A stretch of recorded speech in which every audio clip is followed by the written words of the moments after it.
High voltage transmission லைனில் இந்த மாதிரி ஒரு சவுண்ட் வரதை நம்ம பார்த்துருப்போம்.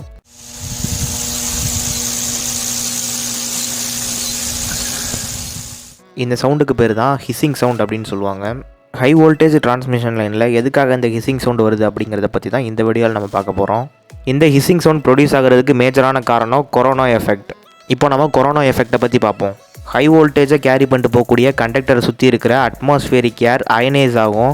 எதனால் அட்மாஸ்ஃபியரிக் ஏர் அயனைஸ் ஆகுதுன்னா, அந்த கண்டக்டரில் போகக்கூடிய ஹை வோல்டேஜ்னால தான் அந்த அட்மாஸ்ஃபியரிக் ஏர் அயனைஸ் ஆகுது. இந்த அயனைசேஷனால் அந்த இடத்துல ஒரு எலக்ட்ரிக்கல் டிஸ்சார்ஜ் நடக்குது. இதுக்கு பேர் தான் கொரோனா எஃபெக்ட்.